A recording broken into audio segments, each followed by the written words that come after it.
Bonjour les amis, bonjour à vous tous. Aujourd'hui on va parler d'outillage. Donc je vais essayer de t'expliquer ce qu'il existe comme clé à filtre, à huile si tu veux faire ta vidange, parce qu'il existe une multitude de clés à filtre. Tu verras que pour faire une vidange moteur, il te faut un minimum d'outillage. Donc c'est-à-dire qu'il va te faire de l'outillage pour pouvoir retirer ton bouchon vidange, il va faire aussi pour le filtre à huile. Il te faudra de l'huile, un joint de bouchon de vidange, et puis il te faudra un filtre à huile. Ça c'est la première chose. Et après, suivant les voitures modernes, ce qu'il y a maintenant, supérieur à 2000, en gros, il te faut une valise pour pouvoir mettre à zéro l'intervalle de maintenance. Donc pour commencer, on va parler de clés à filtre. Ensuite, on verra aussi les différents filtres et puis voilà. Donc au niveau, moi, je vais te parler de ce que j'utilise. Je vais te montrer aussi quelques trucs qui existent également sur le net et que j'ai pas utilisé, donc je sais pas ce que ça vaut vraiment, je peux pas te dire. Je vais te parler de ce que je connais vraiment, des avantages, des inconvénients et des problèmes que j'ai pu rencontrer. Parce que ça aussi, tu vas rencontrer quand tu fais une vidange, des fois tu te retrouves dans des galères. Donc voilà, pour commencer, il existe, donc ça c'est pas livré avec le coffret, donc ça s'appelle un coffret, on va dire, c'est des cloches de filtre à huile, de démontage des filtres à huile universel, on va dire. C'est un coffret qui coûte pas très cher, ça vaut une trentaine d'euros si je dis pas de bêtises. Je me souviens plus, mais je crois que ça a baissé dans ces tarifs-là à peu près. Ce qu'il faut savoir, c'est que c'est livré donc avec un réducteur 1,5, 3/8, c'est en fonction de ton 1,5, c'est on va dire que c'est pour un cliquet normal, on va dire. Ensuite, ça c'est 3/8, pourquoi? Parce que c'est la base du carré que tu viens mettre dessus. Et tu ne peux pas mettre cette cloche à filtre sur n'importe quel filtre. Tu verras que tu seras... parce qu'il y a des filtres qui sont de différentes tailles, de diamètres différents, donc forcément il y a des profondeurs différentes, ça fait que tu as des cloches qui sont de taille un peu bizarre. Plus haute, plus étroite, plus profonde, ou vice versa. Comme tu peux voir, il y en a qui sont super plates, il y en a qui sont beaucoup plus petites, enfin bref. Ce qu'il faut savoir, c'est que tu as plusieurs tailles. Donc il te marque toi 65-14, 68-14, 65-67-14, 67 74-76, 75-77, là c'est en 15, là c'est 73-14F, 76-30F, 93-15F, 90-15F, 100 après 15F, 82-15F, 93 pardon, 35F, 95F, 74, 76, 15F. Au milieu, tu as une inscription qui est gravée sur ta cloche pour pouvoir la reconnaître. Autrement, tu pourrais les mélanger et ne pas savoir. Mais ces inscriptions-là, si la concession ne te le donne pas, toi, tu ne peux pas savoir si c'est bon ou pas bon. Donc, moi, ce que je fais, c'est que pour moi, c'est du chinois, ça ne me parle pas. Donc, j'essaye sur le filtre à huile que je vais essayer, ou si c'est sur la voiture, je vais l'essayer. Et à l'intérieur, tu as des petites plaques, ça fait comme des facettes, je ne sais pas si tu vois. Des petites facettes. Mais des fois, tu verras que suivant les filtres à huile, ça passera pas. Soit ça va glisser, soit ça pourra pas accrocher parce que tu n'as pas de facettes, et je vais te montrer tout à l'heure. Donc tu as ce type de cloche. Ensuite, tu peux avoir des cloches en fonction de ta voiture. Un exemple, j'avais pas, parce que tu n'as pas toutes les cloches, hein. Tu vas pouvoir faire certaines voitures, mais toi tu peux te retrouver coincé si tu n'as pas ton modèle. Et donc une fois j'ai fait une Clio, le modèle n'était pas dedans, donc je suis allé carrément chez Renault, et j'ai acheté la cloche pour le filtre, comme une fois pour Mercedes. À l'époque j'avais pas ça n'existait pas, et donc je ne savais pas ce qu'il fallait, donc je suis allé chez Mercedes, j'ai dit il me faut un outillage pour démonter mon filtre à huile, et donc ils m'ont vendu ça 10 € chez Mercedes. Donc c'est pas ce que tu vas aller en concession que ça va te faire, tu vas te ruiner. Et tu auras au moins ton modèle spécifique pour ta voiture, et tu verras que s'ils te vendent l'outillage qui va bien, tu verras que tu ne seras pas embêté pour le changer. Parce que tu vas voir que des fois, en fonction de ton outillage, ça va, suite à un manque de place, tu vas voir que tu n'arriveras pas à desserrer ton filtre. Donc il existe aussi donc ici là on a une clé, donc ça s'appelle une clé à sangle, à filtre. Bon, voilà pour ça. On va voir. Après, tu as un autre Système que j'ai pas trouvé vraiment top, parce que des fois ça glisse, et puis t'as pas la place. T'as pas la place de le passer. Je voulais l'utiliser, c'était pénible, j'y arrivais pas. Après t'en as une autre, t'as ce système là, qui est pas mal, qui reste simple, qui est pas trop gros, donc tu peux arriver à le placer assez facilement, on va dire, dans là où se trouve ton fil pour essayer de desserrer. Mais le problème, c'est que ça a tendance à glisser. Ça, c'est son inconvénient à celui-là, c'est qu'il glisse. Et si tu serres à fond, bah, tu as du mal. Au bout d'un moment, tu n'arrives pas à serrer plus que ça. Et malgré ça, ça va glisser. Et ceux-là, ils sont pas trop chers. Donc là, on va voir sur le net ce qui existe aussi. Alors, pourquoi je te parle de toutes ces clés à filtre? C'est simple, parce que c'est bien d'avoir un panaché. Pourquoi? Parce que des fois, comme je te disais, suivant l'endroit où ça va se passer, tu veux le mettre en place, donc tu mets ça, tu mets le cliquet, bah, ça fait trop gros, tu as trop d'épaisseur, ça passe pas. C'est pour ça que je te conseille d'avoir plusieurs types de clés à filtre, parce que tu peux être embêté, quoi. Puis quand ça vient pas, ça vient pas. Après, il y a... Ah oui, je t'ai pas montré au niveau des clés à filtre, que j'ai pas d'ailleurs, et je me suis retrouvé dans une galère. Là, j'ai vu un autre... je viens de découvrir une autre clé à filtre, et je crois que c'est pour Renault, ça. Il existe pour Renault, apparemment ça doit être du 18 pans, c'est peut-être ça que j'avais, une espèce d'ailettes de partout, que j'arrivais pas à desserrer. Et là c'est pour Renault DCI, bon c'était pas un DCI que j'ai fait, mais ouais, ça ressemble à ça, quoi. Donc 36 balles comme la... C'est pas mal, et ça a priori ça a l'air d'être celle que je t'ai montré. Ça a l'air de le faire, mais je pense que là le problème c'est que c'est pas en forme de cloche. C'est que là il te faut de la place pour arriver à le desserrer, parce que là suivant comment le filtre il doit être mis en place, tu risques d'être en galère. Avec une cloche ce serait beaucoup plus facile, au niveau de l'accès, je suppose, quoi. Donc voilà, au moins ça existe, au moins tu vois, et ça tu vas sur, tu tapes, moi j'ai tapé clé à filtre pour Renault, un truc comme ça. Cela j'ai jamais essayé, c'est quand tu vas serrer, les trois griffes ils vont se serrer sur ton filtre. C'est la même chose. Là, je n'ai jamais utilisé non plus. C'est de tout prendre. Ça, je connais pas. Ça, c'est la cloche, on vient de le voir. Tac, tac, tac. Ça, c'est pareil, ça change pas. Ah oui, ici, on a alors donc, c'est un écartement un peu comme on va dire comme une pince multiprise, sauf que ça fait un arc de cercle où tu peux emprisonner justement ton filtre à huile. Donc, j'avais vu ça. J'ai jamais utilisé. Et ici, on en a un autre là. Bon voilà, pour faire un petit résumé maintenant, donc si je devais opter par préférence, dans tout ce que je t'ai montré, la clé à cloche, c'est ce qu'il y a de mieux. Quand tu as la bonne taille, moi ça dérape pas, c'est une bonne prise en main, t'es pas embêté. Sauf que le souci, c'est que tu peux avoir, comme je te disais, un bout hexagone, après tu te retrouves en bout lisse, donc ta cloche, tu peux pas t'en servir. Après, le truc à cerclage est pas mal, franchement, ça reste simple. J'utilise relativement assez souvent ça, ce truc-là. Et puis la clé à sangle aussi pas mal. Après celle que je t'ai montré, la verte, bof bof, je n'ai pas trouvé plus que ça. Et ce qui peut arriver aussi, c'est que ça m'est arrivé de le faire, mais j'aime pas le faire. C'est quand j'arrive vraiment pas à défaire, par exemple un filtre métal ici, parce que celui qui l'a monté, ça peut arriver. S'il est vraiment collé, t'auras beau essayer avec ta clé, des fois tu tords tes clés, ça va pas, ça t'y arrive même pas. Et ça m'est arrivé de prendre un tournevis et traverser les deux parties. Et avec le tournevis, j'ai réussi à le débloquer comme ça. Bon, c'est sûr que tu mets de l'huile partout, mais tu finis par y arriver à le sortir. Bah, c'est le but. Le but est d'arriver à le sortir. Parce que si tu l'as complètement éventré et que l'huile est partie et qu'il est resté sur le plan de joint, bah t'es mal aussi. Mais normalement, souvent quand on le fait, ça finit par venir.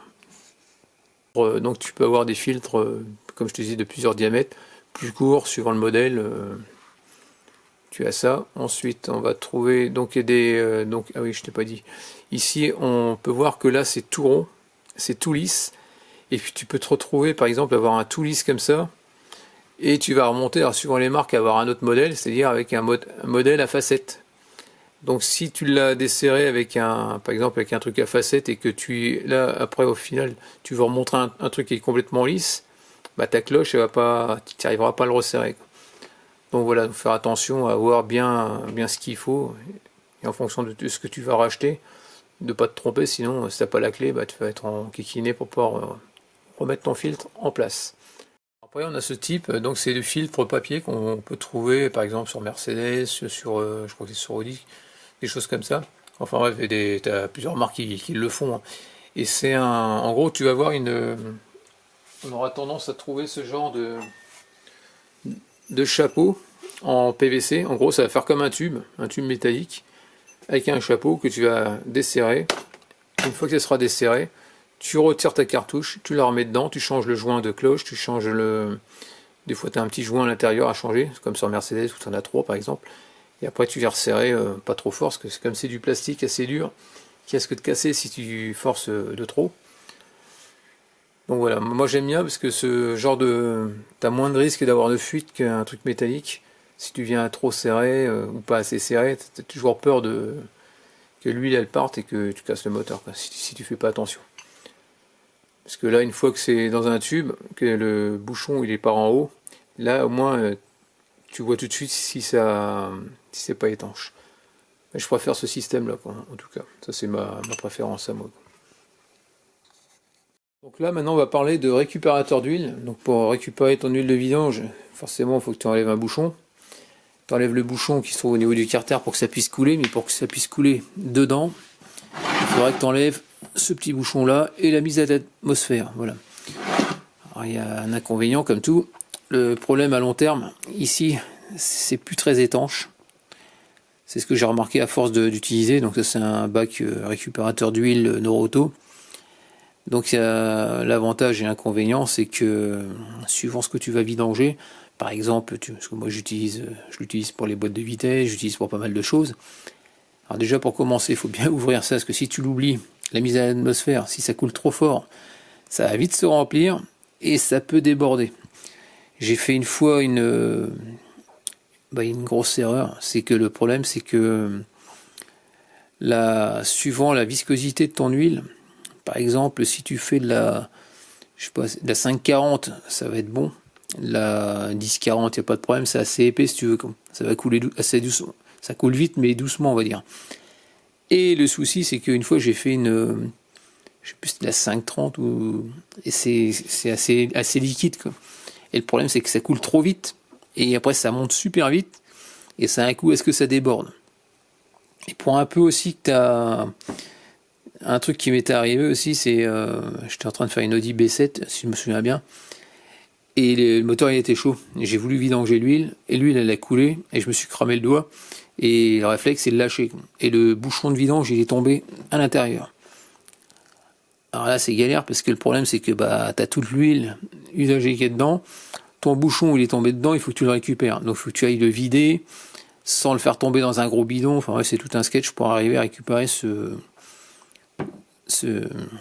vis, parce qu'on ne change pas systématiquement la vis de vidange. Après il existe d'autres bacs, donc là c'est un bac ordinaire on va dire, une bassine. Donc son avantage c'est que t'as pas de la mise à l'atmosphère, donc ça va couler direct, ça va pas gouglouter, et si tu fais tomber ton bouchon de vidange qui tombe dedans, avec un aimant, si tu veux pas salir les mains, tu vas récupérer direct. T'es pas enquiquiné. L'avantage ici, c'est que tu as un petit bec verseur qui va te permettre de le vider après dans un bidon, si tu veux le mettre dans un autre bidon. Après, il faut faire gaffe parce que l'autre, tu peux le verre, là, ce que je t'ai montré, si tu viens le basculer, ça reste dans le bidon. Mais là, si tu viens le basculer, t'as vite fait de tout mettre par terre. Donc ça, c'est son inconvénient, on va dire. Autrement, c'est pas trop cher. Donc, 8,90, ça va pas trop loin. Après, ici, on va trouver... Attends, c'est ici. Là, si tu es plus dans le mode professionnel, je trouve pas ça excessif, 59 €. C'est pas mal, mais par contre, si tu veux mettre ça sous ta voiture, il te faut un pont, quoi. Si t'as pas de pont, inutile, parce que il va falloir lever la voiture assez haut pour pouvoir le glisser en dessous. Donc, aucun intérêt si tu fais ça occasionnellement, comme moi. Moi, je fais des vidanges régulièrement, mais j'ai pas de pont, donc c'est trop haut, quoi. Donc voilà pour ça. Autrement, ici, tu as ce système-là, soit un bac, c'est pas mal, et là, apparemment, tu as l'air d'avoir un tuyau pour pouvoir le vidanger, mais ça, c'est un coup, je pense, à renverser. Celui-là, il a l'air d'être pas mal, parce on voit qu'il y a un petit bec verseur avec 2 poignées, ça fait que tu peux bien le tenir et rester stable pour le verser dans un autre bidon usagé. Après, au niveau des joints, donc ce qu'il faut savoir, c'est que tu as plusieurs types de joints que tu vas mettre sur ton bouchon de vidange. Donc un bouchon de vidange, en gros, ça ressemble à ça. C'est une vis, hein, tout simplement, qui va se mettre dans le carter d'huile, avec des empreintes complètement différentes. Donc on verra tout à l'heure. Ici, donc on a du joint cuivre, par exemple. Donc le joint cuivre, donc tu as un diamètre extérieur, intérieur et d'épaisseur. Donc lui, on peut voir qu'il est un peu, comment dire, un peu gonflé, on va dire. Et ce qui se passe, c'est que quand tu vas serrer, la partie au début elle est un peu ronde, elle va finir par s'écraser, et c'est ça qui va te faire l'étanchéité entre la vis et le carter, tout simplement. Après, il existe sur certains modèles, moi j'appelle ça métallique avec un joint à lèvres. La vis, le joint à lèvres, il va frotter contre le pas de vis de ta vis, et ça va rendre aussi étanche, plus le serrage contre la partie métallique du carter. Et après, tu as aussi des joints, des joints plats, ça existe, métalliques, et ils aiment bien aussi mettre des joints papier, si je me souviens bien, c'est sur Peugeot, un papier, on va dire, un peu cartonné. Et Toyota, je sais qu'ils aiment bien mettre ça aussi, des joints cartonnés. Après, sur Audi, je sais qu'ils aiment bien mettre des vis, tu changes systématiquement la vis, parce que tu peux pas changer. Là, toi, c'est une rondelle, mais elle fait partie de la vis, donc c'est comme ça, tu la changes. Tu changes tout. T'as pas de joint, t'as rien, c'est métal-métal, mais avec une petite rondelle dessus. Alors, c'est une petite aparté, une fois, j'ai voulu faire une Peugeot, j'étais sur une 307, hein, je fais la vidange d'un collègue, la vidange de sa voiture, et la vis, elle se dessert normal, pas de problème. Je vais pour remettre la vis, une fois que c'est vidangé, pour pouvoir resserrer et puis remettre de l'huile. Et ça s'est mis à tourner dans le vide. Donc ça, si ça t'arrive, c'est la grosse galère parce que t'as, comment dire, le pas de vis il était foiré.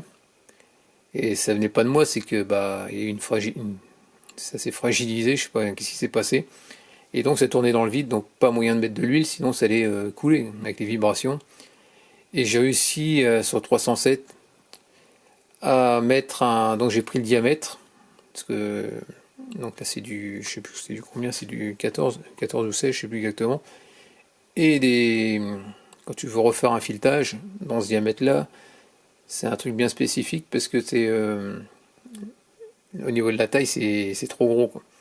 Et j'avais pas cette taille là pour pouvoir refaire le filetage. J'ai mis ma vis comment on appelle ça, d'Audi dans la Peugeot, et comme elle était un petit peu plus longue, ça a fait. Ça l'a fait nickel, j'ai pu serrer normalement, j'ai mis un joint finalement, le bon joint par-dessus ça, et le gars il a pu repartir et puis c'est resté étanche. Et des fois tu te retrouves dans des sacrées galères à cause de ça.